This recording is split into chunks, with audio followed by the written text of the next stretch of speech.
सुयोग नाट्य संस्थेचे सर्वात ज्येष्ठ नाट्य निर्माते सुधीर भट यांचं हृदयविकाराच्या तीव्र धक्क्यानं निधन झालंय। छातीत दुखत असल्यामुळे त्यांना हिंदूच्या हॉस्पिटलमध्ये नेण्यात आलं होतं। तिथं उपचारादरम्यान त्यांचं रात्री 10:30च्या सुमारास निधन झालं। त्यांच्या पश्चात पत्नी आणि मुलगा आहे। सुधीर भट यांनी गोपाळ अलगेरी यांच्या साथीनं सुयोग या नाट्य संस्थेची 1985 मध्ये स्थापना केली। या संस्थेच्या माध्यमातून आतापर्यंत 70 पेक्षा जास्त नाटकं, 15,000हून अधिक प्रयोग आणि हजाराचा प्रयोगाचा टप्पा ओलांडणाऱ्या 5 नाटकांची निर्मिती त्यांनी केली। आपल्यासोबत आमचे झी24 तासचे मुख्य संपादक डॉक्टर उदय निरगुडकर आहेत। सर, आपण पाहिलं की या क्षणाची ही मोठी बातमी आहे, सुधीर भट यांचं निधन झालंय। या भट यांच्या कारकिर्दीवर तुम्ही कसा प्रकाश टाकाल सर? सुधीर भट एक तर ही बातमी अतिशय धक्कादायक आहे। सुधीर भटांनी 75 नाटकांची निर्मिती केली। त्यांच्या अनेक नाटकांचे 1000हून जास्त प्रयोग झाले।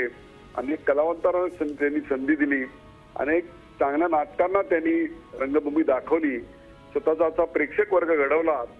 परदेशात नाटकं नेली। या सगळ्यापेक्षा सुद्धा त्यांनी बॅकस्टेज आर्टिस्ट जे आहेत त्या बॅकस्टेज आर्टिस्टना चांगलं रिस्पेक्टेबल मानधन मिळालं पाहिजे याच्याकरता जे प्रयत्न केले आणि त्यांना जो सन्मान मिळवून दिला त्याकरता खऱ्या अर्थानं त्यांचं नाव हे कायम स्मृतीत राहील। एक प्रचंड मोठ्या उत्साहाचा माणूस, जो खरं तर या व्यवसायात नव्हता परंतु या व्यवसायाची त्याला आवड होती। एक सौंदर्याची दृष्टी असलेला आणि त्याहीपेक्षा मोठी मोठी स्वप्न बघू शकणारा, या नाटकाच्या एक प्रकारच्या बेभरोशी आणि काहीशा आतबट्ट्याचा व्यवहार ज्याला आपल्याला म्हणता येईल अशा प्रकारच्या व्यवसायामध्ये गेली 25 ते 30 वर्ष टिकून राहणं, इथले नाट्य व्यवसायातले हेवे दावे त्याच्यावर मात करत कुठेतरी गुणी आणि चांगलं नाटक सतत देण्याचा ध्यास बाळगणं आणि ते इतक्या प्रदीर्घ काल, ही काही सोपी गोष्ट नाही। हे सुधीर भटांच्या सारख्या एका वादळी व्यक्तिमत्वाला जमून गेलं। मला असं वाटतं त्यांच्या रूपानं एक मराठी रंगभूमीनं एक अतिशय चांगला निर्माता आपण गमावलेला आहे। आपण एक लक्षात घेतलं पाहिजे की मराठी रंगभूमी घडवली कोणी, तर जशी ती नाटककारांनी घडवली, दिग्दर्शकांनी घडवली, अभिनेत्यांनी घडवली, तशीच ती निर्मात्यांनीही घडवली। आपल्याला महाराष्ट्रामध्ये मोठ्या नाट्य निर्मात्यांची एक मोठी परंपरा आहे। तोंडवळकर होते, मोहन वाघ होते। त्याच मालिकेतला एक आणखीन दुवा वादग्रस्त असलेलं व्यक्तिमत्व ज्यांनी अनेकांना आधार दिला, अशा रंगभूमीचा आधार आज बेईमान या नाटकाची निर्मिती करता करता आपल्याशी असा बेईमान होईल इतक्या लवकर असं वाटलं नव्हतं। त्यांच्या जाण्यानं खरंच खूप मोठी हानी झालेली आहे आणि झी24 तास तर्फे मी त्यांना भावपूर्ण श्रद्धांजली अर्पण करतो। नक्कीच अतिशय शब्दातनं उभं केलेलं सुधीर भट यांचं हे व्यक्तिचित्रण होतं। तुर्तास धन्यवाद सर आमच्याशी बोलल्याबद्दल। आपल्यासोबत होते झी24 तासचे मुख्य संपादक डॉक्टर उदय निरगुडकर।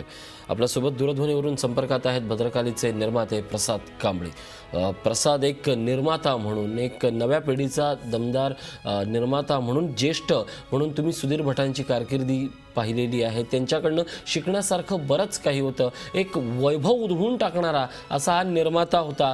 प्रसाद, काय सांगाल त्यांच्या या कारकिर्दीबद्दल? आणि सगळ्यात मोठी म्हणजे ही बातमी ऐकल्यानंतर तुमची पहिली प्रतिक्रिया काय आहे प्रसाद?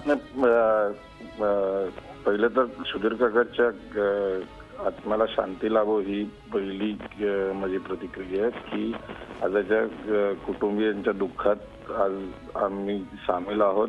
कारण ही एवढी अचानक बातमी आली की सुधीर भट गेले किंवा सुधीर काका गेला, या बातमीवरती विश्वासच बसू शकणार नव्हता। अचानक तो गेला। परवा त्याचा फोन होता, काही कामासाठी त्यांनी फोन केला होता आणि अचानक माणूस जाणं काय असतं हे ऑलरेडी एका पप्पांच्या याच्यावेळी भोगलेलं होतं। त्याच्यामुळे मला वाटतं की त्याच्या कुटुंबियांवरती जो हा गाला आला आहे की सुधीर काका म्हणजे ज्यांनी 1985 पासून मला वाटतं मराठी रंगभूमीवरती वेगवेगळी नाटकं दिली। जसं सगळ्यांनाच माहिती असेल, आज एक 70-75 नाटकं, एवढे प्रयोग, 15 ते 17,000च्या वरती मला वाटतं प्रयोग मराठी रंगभूमीवरती वेगवेगळ्या विषयाची, वेगवेगळ्या जॉनरची। आणि मला वाटतं त्याने हा जो मराठी रंगभूमीवरचा गेला 25 ते 30 वर्षाचा काळ होता याच्यावरती एक सुयोगचं त्यांनी वर्चस्व स्थापन केलं होतं. त्यांनी सुयोगचं एक ब्रँड केलं होतं. माझ्या मते वर्चस्वापेक्षाही आपण एक म्हणतो एखाद्या नाट्यसंस्थेचा ब्रँड करणं जे असतं ते सुयोग हा एक ब्रँड होता. आणि ती सुधीर काकाची पुण्याई होती. म्हणजे सुधीर काका आणि गोपाळ काका याची पुण्याई होती. एक म्हणजे जेव्हा बातमी समजली तेव्हा एवढा रोज हसणारा माणूस किंवा एवढा उत्साह असलेला माणूस अचानक निघून जाईल, खरंच ही गोष्टच मनाला पटत नाहीये. पण मी आता काय करणार. नक्कीच आपण सगळेजण भट यांच्या परिवाराच्या दुःखात आपण सहभागी आहोत. तुर्तास धन्यवाद प्रसाद या सगळ्या माहितीबद्दल. आपल्यासोबत होते प्रसाद कांबळे.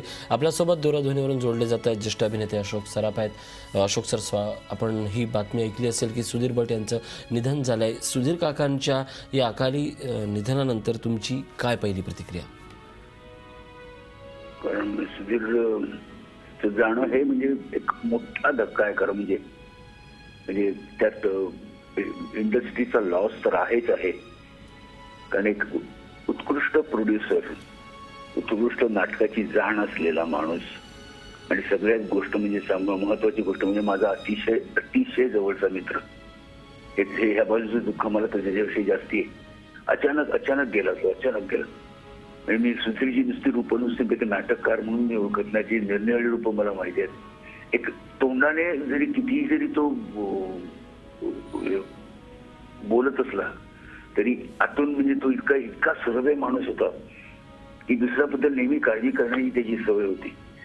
दुसऱ्याला म्हणजे आपल्या नाटक कंपनीतले अगदी बॅकस्टेज वर्कर्स पासून प्रत्येक नटापर्यंत त्याची त्याला काळजी असायची आणि तो नेहमी ते सतत दाखवत असे.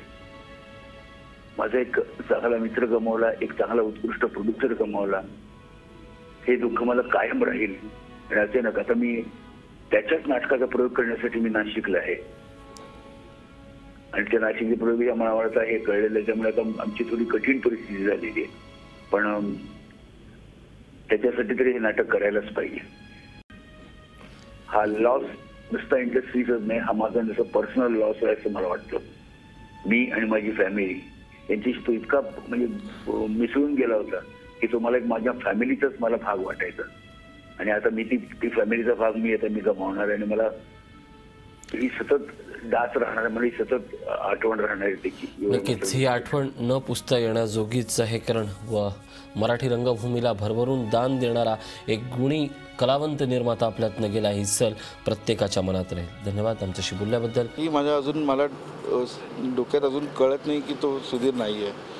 म्हणजे काल मी त्याच्याशी बोललो होतो आणि तो माझं नवीन नाटक येतं बेईमान, त्या बेईमान नाटकाबद्दल बोलला होता.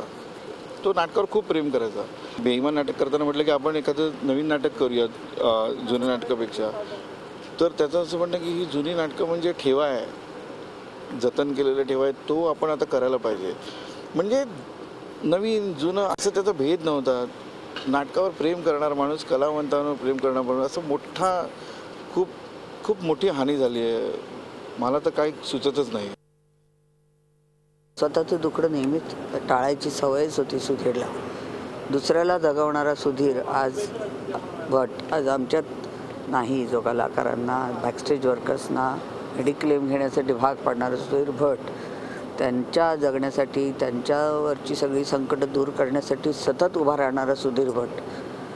आता विनय आपटेच्या आजारपणात जो काही खर्च झाला त्याच्यासाठी फंड गोळा करत होता तो. म्हणून सतत प्रत्येकाला फोन कर, मेसेज दे, असं चालणारं सुधीर आज आमच्यात नाही. 11:30च्या सुमारास त्याला इथे हॉस्पिटलमध्ये हिंदूच्यामध्ये घेऊन आले. इथे येऊस तर त्यांनी डॉक्टरांना पण सांगितलं की मला बरं वाटत नाही, जरा काही नाही, गॅस आहे, ॲसिडिटी आहे, असं म्हणता त्याला सिव्हिअर अटॅक आला आणि तो तिथेच गेला. अभिनेते प्रशांत दामले आपल्याबरोबर आहे. प्रशांतजी, आपण बघतोय आजची सकाळच मुळी मन विषण्ण करणारी बातमी घेऊन आली आहे. अर्थातच सुधीर भट यांचं निधन. काय आपली प्रतिक्रिया? म्हणजे माझ्याकडे शब्द नाही आहेत. कारण एक तर तो अतिशय निर्माता असा होता की नाटकावर विलक्षण प्रेम असलेला निर्माता.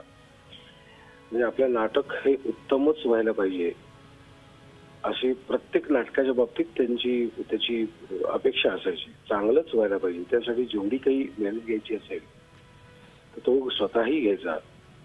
आणि मुळात इन्स्पिरेशन होतं. मी तो त्याला कधी थकलेला बघितलं नव्हतं. फक्त आता हल्ली शेवटी तो थकलेला दिसायला लागला होता. पण कधी थकलेलं मी त्याला कधी बघितलं नाही. सतत काम काम काम काम, सकाळी 6 वाजल्यापासून रात्री 10 वाजेपर्यंत कायमस्वरूपी त्याचं काम चालू असायचं. झी 24 तास, एक पाऊल पुढे.